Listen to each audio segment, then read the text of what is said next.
Most people think night drives are peaceful, quiet roads, cool breeze, and the comforting hum of the engine. But what if the darkness hides something you can't see until it's too late? Tonight, you'll hear 3 real stories from people who went out for a simple drive and came back with nightmares they'll never forget. The night was cold, the kind of cold that sinks deep into your bones, even when the heater is on. I had been driving for almost an hour, heading back home, after visiting my cousin in another city. The road stretched out endlessly in front of me, a narrow 2-lane highway cutting through miles of forest. There were no streetlights, only the pale beam of my headlights slicing through the blackness. It was close to midnight, and I hadn't passed another car in nearly 20 minutes. The air was still, almost unnervingly quiet. My music played softly in the background, but it didn't comfort me. There's something about being completely alone on a road like that. It feels like you're the last person alive in the world. I tried to focus on the road, but my mind kept wandering. Every now and then, I would glance at the trees lining both sides of the highway. They were so dense that I couldn't see more than a few feet into them. Anything could be hiding in their animals, strangers, or worse. I shook my head too, dismissed the thought, but the unease stayed with me. About 15 minutes later, I saw something ahead. A figure was standing on the side of the road. My stomach tightened. At first, I thought it might be a hitchhiker, but as I got closer, I realized it was a man wearing a dark coat, his face obscured by the shadow of a hood. He wasn't holding out his thumb, wasn't signaling for help. He was just standing there, completely still. I slowed down slightly, but didn't stop. My instincts screamed at me to keep going. As I passed him, I glanced out of the corner of my eye. His head turned slowly to follow my car, but I still couldn't make out his face. My hands gripped the steering wheel tighter, and I pressed on the accelerator. A few minutes later, I checked my rearview mirror. The road behind me was empty, the man gone. I told myself it was nothing, just some traveler or maybe a local taking a late-night walk. Still, my heart was beating faster than it should have. Another 20 minutes passed without incident, and I began to relax. That was when I saw him again. At first I thought my eyes were playing tricks on me. But no, there he was, standing on the shoulder of the road ahead, in the exact same position as before. Same dark coat, same hood, same motionless stance. My mind raced. There was no way he could have gotten here before me, unless he had a car. But I had seen no vehicles, no headlights, nothing. This time, I didn't slow down at all. I kept my gaze fixed on the road, forcing myself not to look directly at him as I sped past. But my peripheral vision betrayed me. I saw his head turn again, tracking me as I went by. I gritted my teeth and drove faster. The forest seemed to close in tighter around me. Every shadow between the trees looked alive. My thoughts kept circling back to the same impossible question. How could he be ahead of me again? I tried to rationalize it. Maybe there was more than one person. Maybe it was a prank. Maybe I was just tired. But none of those explanations made sense. Another stretch of road passed in tense silence. I checked the time, 12:43 a.m. I was less than half an hour from home. I told myself that if I could just make it there without seeing him again, I'd be fine. Then, about 5 minutes later, I rounded a bend, and there he was. This time, he was standing in the middle of the road. My foot slammed on the brake, the tires screeching in protest, as the car came to a halt just a few yards away from him. My heart pounded so hard I could hear it in my ears. He didn't move. His head was tilted slightly downward, the hood still covering his face. For a moment, I just sat there, frozen. My mind screamed at me to reverse, to turn around, but my body wouldn't respond. Finally, I forced myself to act. I shifted into reverse and backed up, keeping my eyes locked on him. He didn't step toward me, didn't react at all, just stood there like a shadow carved into the night. When I had put enough distance between us, I turned the car around and floored it in the opposite direction. My hands shook uncontrollably, and my breath came in short gasps. I didn't know where I was going. I just needed to get away. I drove for nearly 15 minutes before I dared to slow down. I took a side road I didn't recognize, hoping it would lead me to a town or somewhere with people. The narrow lane wound through the forest, and after a few minutes, I saw a faint glow ahead. Streetlights, houses, civilization. I pulled into the first gas station I saw and sat there for a long time, trying to calm down. My mind kept replaying what I had seen, searching for any detail that might explain it. But no matter how I looked at it, there was no way that man could have been in all three places unless he was something else. Even now, years later, I avoid driving at night whenever I can, and when I do, I never, ever take that road again. It was late October, the air crisp, with that sharp edge of autumn that makes the nights feel darker than usual. I had been working a double shift and was completely exhausted. The only thing on my mind was getting home, taking a hot shower, and collapsing into bed. My route was familiar, a rural back road that cut through a small stretch of farmland before weaving into the hills. Normally, I liked this drive. At night, the stars would shine brilliantly, and the stillness was almost peaceful. But that night, the silence felt wrong. I noticed it the moment I left the main highway. No sound of crickets, no distant barking of dogs, not even the occasional rustle of wind through the crops. Just the steady hum of my tires on the pavement. I tried to shake the uneasy feeling, telling myself I was just tired and imagining things. But the deeper I drove into that stretch of road, the heavier the air seemed to get. About halfway through the farmland, I saw lights ahead. They weren't headlights. They were too dim and too close to the ground. I slowed a little as I approached, my eyes straining to make sense of the scene. That's when I realized it was an old truck, parked half on the road, half on the grassy shoulder. Its hazard lights blinked lazily in the dark. I pulled up alongside it, rolling down my window to see if anyone needed help. "Hey, you okay?" I called out. No answer. The driver's side door was wide open, swinging slightly in the cool breeze. A single cowboy hat lay on the ground next to it, as if it had been dropped in a hurry. The truck's interior light was on, revealing a coffee thermos, a half-eaten sandwich, and an old worn jacket tossed across the seat. But there was no one inside. I felt a knot tighten in my stomach. Maybe the driver had gone into the field to get something. But why leave the hazard lights on and the door open? I looked out toward the field. It was nothing but endless rows of tall corn, their dry leaves whispering softly in the wind. That was when I saw it, a faint movement between the stalks, like someone walking just beyond the first row. "Hello," I called again, my voice louder this time. The movement stopped. For a long moment, the only sound was my own breathing.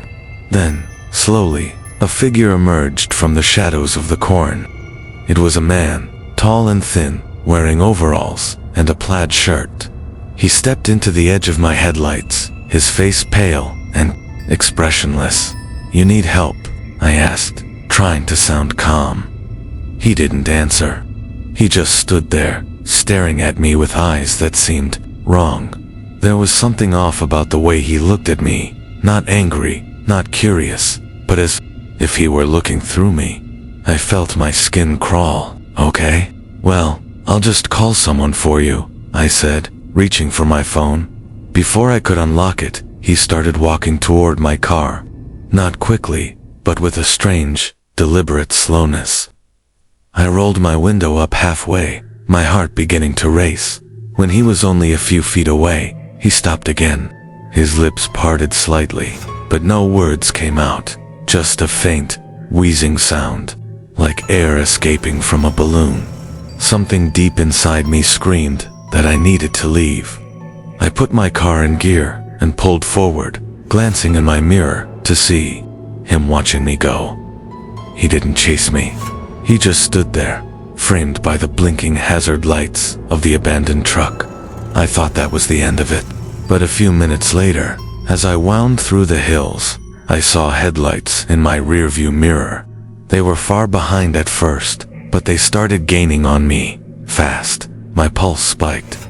The road was too narrow for him to pass safely, but the lights kept getting closer until they were right on my bumper. I could barely see the road ahead with that glare filling my mirrors. I sped up, hoping to put some distance between us. The car behind me matched my speed perfectly. Then, without warning, the headlights swerved into the opposite lane and came up beside me. I glanced over and froze. It wasn't a modern car. It wasn't even the truck I had seen earlier. It was an ancient, beat-up pickup, the kind you'd expect to see rusting in a junkyard. The cab was dark, and I couldn't make out the driver's face, just the outline of a figure sitting unnaturally still. The truck paced me for several seconds before slowly drifting back behind me. I gripped the steering wheel so hard my knuckles ached, and then it was gone. I mean, completely gone. 1 second, the headlights were blinding me, and the next, there was nothing but empty road stretching out behind. No turnoffs, no driveways, no side roads for miles. I didn't slow down until I reached the safety of my driveway.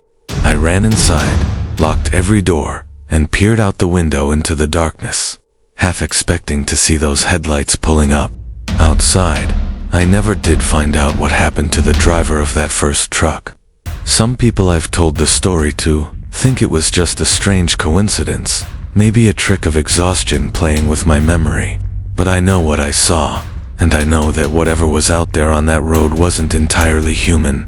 Even now, when I drive past that stretch of farmland during the day, I can't help but glance at the fields, half expecting to see a figure, standing there, waiting for night to fall. It was just after 2 a.m. when I left my friend's place. The streets were empty, the city silent except for the occasional distant hum of traffic from the highway. My route home took me along an old service road that ran parallel to the main interstate. I'd taken it dozens of times before. It was faster, quieter, and usually completely empty at night. The first few miles were uneventful. My headlights illuminated the cracked asphalt ahead, the occasional road sign flashing by. Every so often, I'd see the faint glow of the interstate through the trees on my left. But on my right, it was nothing but thick woods stretching into darkness. About 10 minutes into the drive, I noticed something strange. The trees along the right side of the road seemed wrong. At first, I thought it was just the shadows playing tricks on me. But the more I looked, the more I realized they were bending slightly toward the road, as if leaning in to watch me pass. I shook my head, laughing at myself. I'd been listening to too many scary podcasts lately. That had to be it. Still, I couldn't shake the feeling that I wasn't as alone as I thought. Then I saw the first one, a figure, standing just beyond the tree line, barely visible in the glow of my headlights. It was tall, unnaturally so, with limbs that seemed a bit too long for its body. I only caught a glimpse before I passed, but I knew it was watching me. I tried to convince myself it was a hunter, maybe out checking traps. But a mile later, I saw another one. Same shape, same stance, same way it was turned toward the road. By the third time, I was gripping the wheel so hard my fingers ached. They weren't spaced evenly. Sometimes I'd drive for several minutes before spotting another. Sometimes they were only a few yards apart. Always still, always staring. The worst part, their heads seemed to follow my car as I passed. I sped up, my heart pounding. My eyes darted between the road and the trees, counting them without meaning to. 6, 7, 8. After a while, I stopped counting. I just wanted to get off that road as quickly as possible. I knew there was a gas station at the end of the service road, right where it reconnected with the main highway. I kept telling myself if I could just make it there, I'd be fine. But the farther I drove, the more wrong everything felt. The air in the car was heavy, and even though I had the windows rolled up, I swore I could hear something, a faint tapping, like fingernails on glass. I checked my mirrors, but there was nothing behind me. A few minutes later, the tapping got louder. I glanced to my right. One of them was closer to the road than any of the others had been, so close that for a split second, I thought it was going to step into my path. Its face was the most horrifying thing I'd ever seen. It was pale, stretched, tight over sharp cheekbones, with eyes so dark they looked like holes, and its mouth. I was smiling. I slammed my foot on the accelerator, my car lurching forward. The tapping stopped, but I didn't dare slow down. Finally, I saw the glow of the gas station sign ahead. Relief flooded through me. I pulled into the lot so fast my tires squealed, parking under the bright fluorescent lights. For the first time in miles, I felt safe. Or at least I thought I did. I went inside to buy a coffee, trying to act normal, even though my hands were still shaking. The cashier, a tired-looking man in his 40s, gave me a strange look. "You okay?" he asked. "Yeah," I lied. "Just tired. Long drive."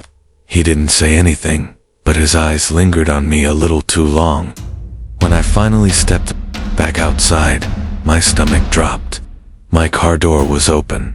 I knew I had locked it. I was absolutely certain. I approached slowly, every instinct screaming at me to run. Inside, everything looked exactly the same, except for one thing. On the passenger seat was a single dead crow, its black feathers matted and twisted. There was no blood, no sign of how it got there.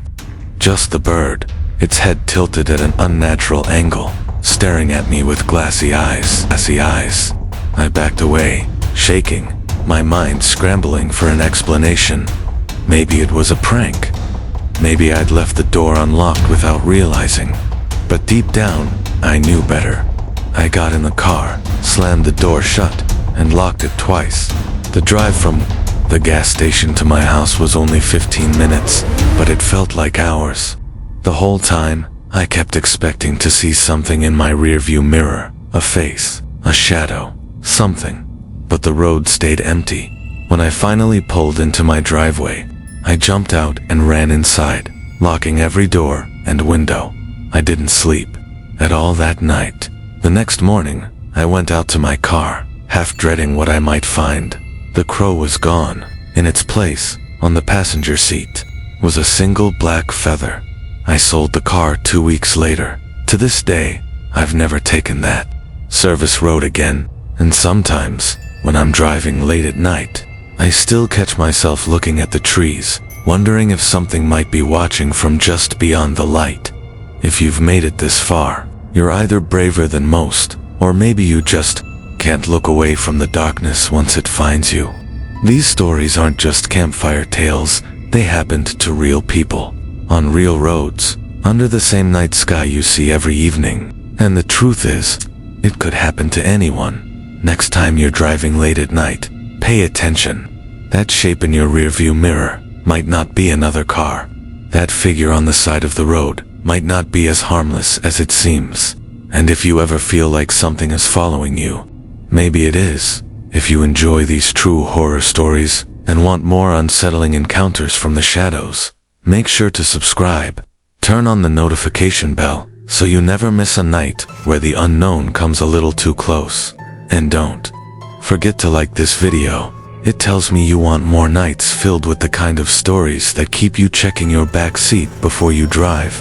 Stay safe out there, and remember, the road doesn't belong to just you.